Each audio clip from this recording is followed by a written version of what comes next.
जीवन में आप कभी भी दुखी नहीं रहोगे। हाँ दोस्तों, ये कहानी है एक तोता और एक नाग की, काले नाग की। इस कहानी से हमें बहुत कुछ ही सीखने के लिए मिलेगा। अच्छे परिवारीजन मिलना, अच्छे रिश्तेदार मिलना, ये हमारे जीवन में, ये हमारी जिंदगी में एक किस्मत की बात हुआ करती है कि हमको एक अच्छे परिवारीजन मिले और अच्छे रिश्तेदार मिले। लेकिन एक सच्चा मित्र, अच्छा दोस्त कैसे ढूंढ सकते हैं हम और आप? दोस्तों, इस बात की संपूर्ण जानकारी आपको इस वीडियो में मिलेगी। अच्छे मित्र की पहचान कैसे करें, कैसे पता करें कि यह अच्छा मित्र है या हमारे साथ सिर्फ पैसा खींचने, पैसा हड़पने या किसी अपने मतलब से मित्रता किए हुए है। तो दोस्तों, इस वीडियो को अगर ऐसा आप सोचते हैं या ऐसा विचार करते हैं या हम कैसा करें जब हमें कोई अच्छा दोस्त मिले, तो यह वीडियो सिर्फ आपके लिए ही है। इस वीडियो को आप लोग पूरा जरूर देखना। हमें क्या करना चाहिए जो हमें एक अच्छा और सच्चा, ईमानदार, वफादार मित्र मिल जाए, जो हमारे साथ कभी भी गद्दारी या विश्वासघात या धोखाधड़ी या फिर हमें किसी संकट में ना ढकेल दे। तो आप कृपया इस कहानी को पूरा सुन लीजिए। हम आपको इस कहानी में कुछ ऐसे रोचक तथ्य बताने वाले हैं। हम इस कहानी में कुछ ऐसे रोचक तथ्य बताने वाले हैं जो आजकल की इस मतलबी दुनिया में आपको हर समय सजग और सावधान करते रहेंगे और आप कभी भी झूठे, मक्कार, लालची, एहसान फरामोश, विश्वासघाती लोगों की पहचान कर सकेंगे और उनसे सावधान रह सकें। इसलिए हम आपसे धन या पैसा नहीं मांगेंगे, केवल एक लाइक और एक सब्सक्राइब के रूप में थोड़ा सा प्यार जरूर मांगेंगे। दोस्तों, अगर ये वीडियो आपको अच्छा लगे तो प्लीज़ एक लाइक कर दें और सब्सक्राइब करके घंटी वाला, बेल आइकन वाला बटन दबा दें, जिससे कि ऐसी ज्ञानवर्धक वीडियो आप लोगों के सामने, आप लोगों तक सबसे पहले पहुंच सके और उस वीडियो का आप लोगों को लाभ मिल सके। दोस्तों, अगर कहानी आपके दिल को छू जाए तो आप अपने परिवार और दोस्तों के साथ शेयर जरूर कर देना, जिससे उन लोगों को भी इस कहानी यानी इस हमारी मेहनत का फायदा मिल सके। चलो आओ कहानी प्रारंभ करते हैं, क्योंकि समय बड़ा अनमोल होता है। समय को ज़्यादा बर्बाद ना करते हुए लेकर के चलते हैं आपको एक कहानी की तरफ। इस कहानी के माध्यम से हम आपको बताएंगे कि इंसान को जीवन में मतलबी और बेईमान, मक्कार दोस्तों से सावधान कैसे रहना चाहिए, कैसे पहचान करें कि ये लोग हमारे साथ गद्दारी तो नहीं करेंगे। तो दोस्तों, आ जाओ कहानी प्रारंभ करते हैं। किसी जंगल में एक तोता का जोड़ा रहा करता था। बहुत समय पुराने, पहले जमाने की बात है। किसी जंगल में एक तोता का जोड़ा रहा करता था। एक पेड़ पर बड़े आनंद में अपना जीवन व्यतीत कर रहा था। बड़े हर्ष, उल्लास और खुशी के साथ में पूरे दिन इधर उधर दाना चुगने के बाद शाम को उसी पेड़ पर एक पुराना पीपल का वृक्ष था। उस पेड़ की एक खो बनी हुई थी। उसमें आकर के दोनों जोड़ा यानी तोता और तोती दोनों आकर के उस खो में आराम करना, रात्रि को अपनी रात्रि काटना, उसी में रहते थे। बड़े आनंद में जीवन व्यतीत कर रहे थे। और उसी पेड़ के नीचे एक बिल में बहुत समय से एक काला नाग रहता था, एक सर्प रहा करता था। दोस्तों, लेकिन वो सर्प इतना बूढ़ा हो चुका था, उसके ऊपर वृद्धावस्था आ चुकी थी। उसका शरीर बिल्कुल भी काम नहीं कर रहा था। चलने फिरने, घूमने टहलने लायक तो छोड़ो, वो शिकार करने के भी मतलब का नहीं रहा था। उसका शरीर बिल्कुल वृद्ध हो चुका था। तो एक दिन अपने बिल से निकल करके, अपनी बामी से निकल करके वो सर्प बाहर बैठा हुआ था और भगवान से प्रार्थना कर रहा था, प्रभु यार अब तो हमें आप अपने पास बुला लीजिए, क्योंकि अब हमारा शरीर साथ नहीं देता, भूखे पेट रहा नहीं जाता है। क्योंकि ये दुश्मन पेट इतना बुरा बताया है, भूख इतनी बुरी बताई है, और है बताई क्या है, इंसान को हर काम करने में मजबूर कर देती है। दोस्तों, ऐसा बैठ करके प्रार्थना कर रहा था तो तोती की नज़र पड़ी है उस पर। उसने क्या कहा, पिया देखो ये हमारा पड़ोसी है आखिर, और ये भूखा बैठा है, इसकी मदद करना हमारा तुम्हारा धर्म है। तोता ने कहा, चलो कोई बात नहीं, तुम कह रही हो तो कर देते हैं। तोता तोती उड़ करके दूसरी डाल पर बैठ गए। जाकर के उस काले नाग से कहा, क्यों भाई ज़्यादा दुखी लग रही हो आज तुम? उस काले नाग ने सारा हाल बताया। बोले, दुखी क्या है, क्या बताएं, इस संसार का कुछ नियम ही ऐसा है। अब मेरे ऊपर वृद्धावस्था आ चुकी है, चौथापन आ चुका है, मेरा शरीर वृद्ध हो चुका है, मेरा शरीर इतना साथ नहीं देता कि मैं कहीं जाकर के अपना पेट भर लूँ, अपनी शिकार कर लूँ या इधर उधर टहल सकूँ। तो उस तोता तोती दोनों को रहम आ गया। उन्होंने कहीं से लाकर के कुछ खाने का इंतजाम किया उस सर्प के लिए। मेरे भैया उस सर्प ने वो खाना खाया, अपना पेट भरा और आभार व्यक्त किया उस तोता तोती का। अब तो एक दिन नहीं, रोजाना का काम बन गया उस तोता तोती का कि अब खुद अपना दाना चुन करके आए, थोड़ा सा कुछ लेकर के आए उस सर्प के लिए। मेरे भैया 2, 4, 6, 8, 10 दिन में उन तोता तोती और उस सर्प में गहरी मित्रता हो गई। ऐसी मित्रता हो गई कि अब तो शाम को घंटों बैठ करके आपस में बातें किया करते हैं, समय अपना व्यतीत करते हैं। मेरे भैया उन तोता तोती को एक सच्चा मित्र मिल गया।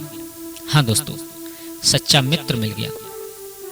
अब इतनी मित्रता हो गई कि दोनों आपस में बैठ करके घंटों बातें किया करते हैं इधर उधर की, क्योंकि तोता तोती उड़ करके संसार को देखते हैं। वो बेचारा वृद्ध था तो आकर के पूरे दिन का हाल उस सर्प को बताते हैं। बड़े आनंद में जीवन उस सर्प का भी व्यतीत होने लगा। अब सर्प सोचता है ये मेरे दोस्त हैं आखिर में, और इनका एहसान कैसे चुकाऊं मैं, क्योंकि मेरा शरीर वृद्ध है, कुछ करने लायक हूं नहीं। तो एक दिन क्या हुआ, विधि के विधान को देखो कोई मेट नहीं सकता है। एक दिन उसी पेड़ के ऊपर तोता तोती उस डाल पर बैठे हुए थे, तो एक बाज ने आकर के अपनी नजर गड़ाई है उन तोता तोती पर, उन्हें पकड़ने के लिए, मारने के लिए। उसी पेड़ के ऊपर मंडराने लगा। सर्प काला नाग अपनी बामी में बैठा हुआ था। तोता तोती उस पेड़ पर बैठ करके अपना समय व्यतीत कर रहे थे। एक बाज ने आकर के उसी पेड़ पर मंडराने लगा, उन पर निगाह गड़ाने लगा, बोले इनको पकड़ करके मार करके खा जाएंगे। और तब तक एक दूसरी मुसीबत और आ गई।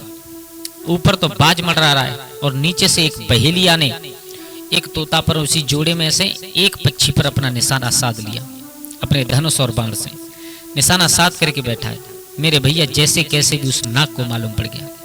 उस नाग ने विचार किया, बोले आज मेरे दोस्त के ऊपर इतना बड़ा संकट है तो मुझे मदद करनी चाहिए। मेरे भैया सर्प अपनी बामी से निकल करके आया, देखा तो एक बहेलिया तीर ताने हुए तोती पर बैठा है, और बाज नाम का जो पक्षी था वो उस पेड़ के ऊपर मंडरा रहा है उन पक्षियों को पकड़ने के लिए। अब दो संकट मंडरा रहे हैं, निकला जाए तो निकला कैसे जाए, इन अपने दोस्तों को निकाला कैसे जाए इन दोनों संकटों से। मेरे भैया अब क्या था, वो सर्प थोड़ी देर विचार करता है। विचार करने के बाद सोचता है कि मित्र का यह धर्म होता है कि अगर मित्र के ऊपर थोड़ा सा भी संकट हो तो उसे बहुत बड़ा संकट समझ करके उसकी मदद करनी चाहिए। हाँ दोस्तों, ये बात सच है।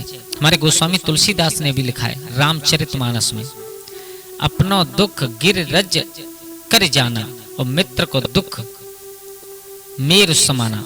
यानी अपने ऊपर अगर कोई संकट है तो उसे एक रज के समान छोटा सा धूल समझनी चाहिए, और अगर अपने मित्र के ऊपर कोई छोटा सा भी संकट है तो उसे सुमेर पर्वत के समान समझ करके उसका मित्र की हमेशा सहायता करनी चाहिए। क्यों?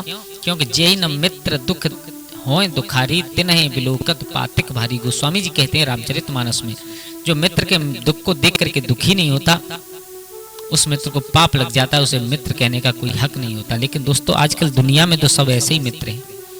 तुमसे कोई मित्रता करेगा आजकल, या तो तुम्हारे पास धन दौलत है तो मित्रता करेगा, या तुम्हारे पास कुछ ऐसी चीज है जो उसके पास नहीं है और वो उसे लेना चाहता है, उसे अपनाना चाहता है, तो वो तुमसे मित्रता करेगा।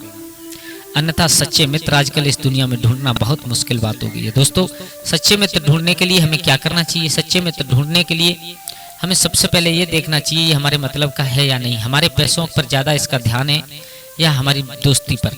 अगर दोस्तों आपके पैसों पर ज़्यादा ध्यान है, आपका ज़्यादा पैसा खर्च करा रहा है, तो वो आपसे सिर्फ और सिर्फ मतलब के लिए दोस्ती किए हुए।